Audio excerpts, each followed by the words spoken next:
I'm Zoe Delahunty-Light, and these Baldur's Gate 3 tips are a level above my advanced tips videos, as these tips are the product of over 100 hours with Baldur's Gate 3.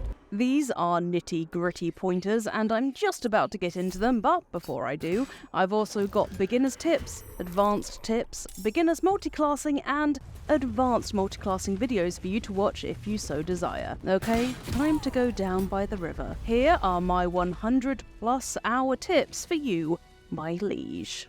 For those of us using Steam who also happen to be the impatient type, you can bypass the launcher. Right-click Baldur's Gate 3 in your library, then go to Properties, then General, and type in --skip--launcher in your launch options. Next time you boot up the game, it'll dive straight in without the launcher and save valuable seconds. Inspecting enemies is a lifesaver, quite literally.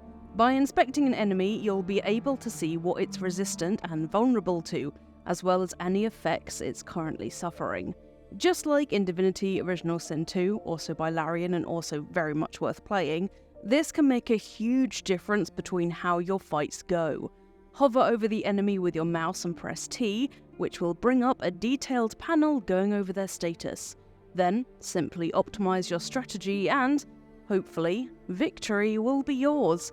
If you're playing on Steam Deck, just make sure to press down on the D-pad to inspect enemies. Barrels and crates are, under no circumstances, to be underestimated. They can be used to block doors or paths, bottlenecking the enemy to wherever you want them to be, whether that's through narrow corridors or hazards like fire and acid. Rerouting their pathfinding also forces enemies to use all their movement up, trying to get to you, and if you do it right, they'll also have to dash, meaning that even by the time they get to you, they won't have a main action left to attack you with. Crates are also very handy for blocking enemies' line of sight, meaning you rogues can hide in almost plain sight. Just be careful when you're moving them around so you remain obscured. Or stack crates on top of each other to get to hidden places in the ceilings or atop of roofs, granting you extra stealthing opportunities and advantage on ranged attacks from having the high ground. Just remember that you actually get disadvantage on ranged attacks if you're too high up, so there's a delicate balance you want to strike there. In a similar vein, you can have your strongest characters, like Karlach, store barrels or crates in their inventory. Then you always have one to use no matter where you are. Place them to block enemies, vents, access hidden areas, or just, like I said before, get advantage on attacks from being slightly higher than your foes. If you want something more scandalous but fun, you can also put explosive barrels in your inventory as long as you have enough carry weight available. Explosive barrels can be thrown at enemies, obviously, but remember that they need to be ignited in order to create that fleshy, fiery, burny effect. You'll need to make sure there's a candle on the floor, or someone's already cast something like Fireball to make sure there's a fire area of effect ready to ignite all that powder. But powder isn't the only thing that can be blown up. You can also have fire wine or oil barrels that do the same thing, or, in a push, a grease spell. Make sure to keep Alchemist's fire on you, because even if you can't create a fiery area of effect with a spell, chucking some Alchemist's fire on the ground and then combining that with a smoke powder barrel is a way to get rid of a lot of enemies very quickly with a lot of noise, and I like it very much. Who doesn't like having your very own fleshy fireworks show of body parts and cinder? If levers are out of your melee range and you're in a fight and want to slam the door in someone's face, then know that you can activate them by either throwing a spell their way or loosing an arrow in their direction. This is especially useful in fights when you might want to close or open a portcullis somewhere that's distinctly arachnid in order to let loose certain threats. Navigating the Underdark if you don't have dark vision can be tricky, but there's an easy solution. Under the ranged weapon in the left bottom of your screen on PC, there's a button that allows you to switch to using your light source. On controller or Steam Deck, just hold up on the D-pad to do the same. Just make sure your character does have either a candle or a torch equipped, and then they'll be able to bring it out to light up the mirth. I've experienced this so many times. I'll sprint up a ladder to get advantage on my crossbow attacks, and then the enemy will be just plain rude and run up the ladder too and get into a melee fight with me, when all I want to do is stay safe on my safety platform. Well, there is a way around that. You can destroy wooden ladders so no one can follow you up to your beloved platform. A good rule of thumb is that if an item has a health bar, it can be destroyed. Some items will have features like sturdy or extra sturdy, which means that you need to deal more than 10 points of damage to even make a dent in them, or your attacks will just go to waste. It's a good rule of thumb to always use a warhammer when it comes to taking down cracked walls, as they're more resistant to piercing and slashing damage. Anyway, back to the platforms. Just like with the crates, this will force enemies to find other ways up to you, meaning they waste their movement and an action on dash, or just end up getting disadvantage on every ranged attack when they have to resort to attacking from below. Just bear in mind that whichever of your party members are left on the ground are going to take the brunt of all the enemy attacks if you have most people up on a ledge. I'd recommend having a wizard that can increase their jump ability just to make sure no stragglers are left behind. Looting is an essential route we all take at some point in Baldur's Gate 3, but you might lose track of what you've rifled through and what yet needs to be searched. Look out for an asterisk after the name of whatever you're trying to loot, as that means you haven't searched through it yet.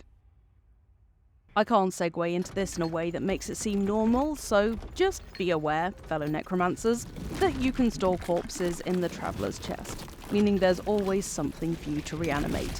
Anyway, moving swiftly on.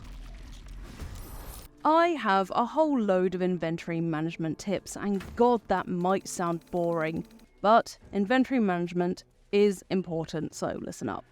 Your characters share keys, so there's no need to move them around between your party.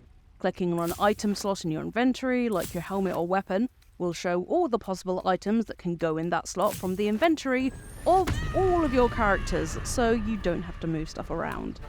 Both shift clicking and control clicking lets you select multiple items in your inventory, letting you add groups to either junk or wares for selling. Drag items from an inventory onto another character's portrait to have it go to that character's pockets. This works when you're looting chests or corpses, meaning you won't have one character weighed down by all manner of bits and bobs. If you're using your Steam Deck, just press X on an item to select which character you want it to go to. To sort and organise messy inventories, use backpacks, kind of as folders, one for potions, one for books, etc, etc. Be aware, however, that you can't sell items if they're inside bags, so keep all of your wares out of them. And lastly, don't fret if you forget to make sure each character is stocked up on health potions before a battle. On mouse and keyboard, simply hit Tab and right-click on the health potion to use it from any character's inventory. On your Steam Deck, just bring up the character's inventory that has the potion that you want, press X on it, and then you can move it to whichever inventory you want it to be in. Just remember that drinking a potion either uses up a bonus action or a main action, depending on what thing you're consuming. You can sell gems as they aren't needed for any crafting recipes, so stop hoarding them like a dragon. That's very Githyanki of you. This is a pointer that's obvious when it comes to D&D, but in Baldur's Gate 3 it's easy to forget that you should try to roleplay your character. What that means is doing things that make sense for your character, rather than what would avoid conflict or fights or whatever you, as a person, would want to do. Roleplaying your character is actively encouraged in Baldur's Gate 3, as by doing so you get inspiration points, which are incredibly valuable. You can have a maximum of 4 at any time, and they're used to re-roll dice, meaning they can be the difference between a successful encounter, ability check, or just unlocking a chest, and dreaded failure.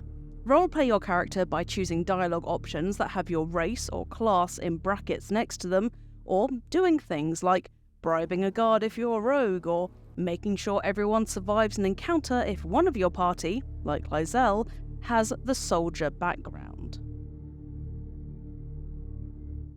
the Disguise self-spell is incredibly useful and perhaps even overpowered. You can use it to make your victims speak to you if you cast Speak with Dead, as if you don't disguise yourself and you're the one that killed them, they'll tell you to go to hell, although you have technically already been there. This is a great hack when you know you're about to get into a big battle. The spell, Warding Bond, can be cast by clerics, which gives a target resistance to every element and a +1 buff to both their armor class and saving rolls. However, the person casting Warding Bond will take the same damage that the target receives. A way around this is getting a hireling to cast the spell, then have them remain at camp, acting as a remote buff.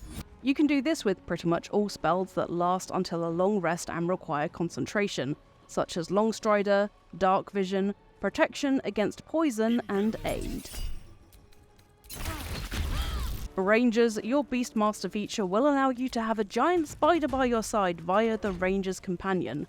Not ideal if you're arachnophobic, however, it might be worth the discomfort as the spider can create webs on command. You can have it spawn webs, which in turn provide either a hazardous surface to enweb enemies in and stop them in their tracks, or a fiery mess of spider spittle, as spiderweb is very flammable. Pair this with the explosive barrels Karlach has in her inventory and you're set up for a great time. Your enemies, however, will not be.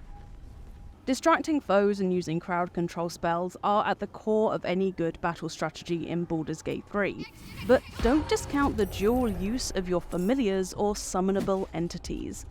As well as attacking enemies, these summons draw foes towards them, making them waste their movement and action on attacking your ethereal friends.